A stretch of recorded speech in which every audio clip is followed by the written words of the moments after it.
এক পাশে জয়া আহসান, অন্য পাশে এলিটা করিম, মাঝখানে প্রীতম হাসান।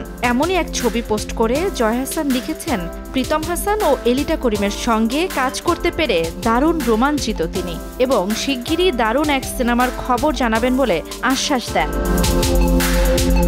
জয়া আহসানের এই পোস্টটি ঘিরে এরই মধ্যে আগ্রহ তৈরি হয়েছে তারকার ভক্তদের মাঝে। তবে কী ধরনের কাজে জয়া, এলিটা ও প্রীতম একসঙ্গে হাজির হবেন তা অনেকটাই রহস্য হিসেবে রেখেছেন অভিনেত্রী। জয়া তার স্ট্যাটাসে ফিল্ম শব্দটি ব্যবহার করেছেন, কিন্তু ঠিক কী বুঝিয়েছেন তা কিছুই খোলাসা করেননি। এই একই ছবি শেয়ার করে প্রীতমও লিখেছেন, এই মাসের শেষের দিকে আসতে যাচ্ছে নতুন গান। সামনের কয়েকটি দিন এলিটা করিম ও জয়া আহসানের সঙ্গে খুব রোমাঞ্চকর সময় কাটবে। এবারই প্রথম একসঙ্গে পর্দা ভাগাভাগি করেছেন জয়া, প্রীতম ও এলিটা। সংবাদ মাধ্যমে জয়া বলেন, তাদের তিনজনের প্রথম একসঙ্গে কাজ, তাই অনুভূতিটাও দারুণ।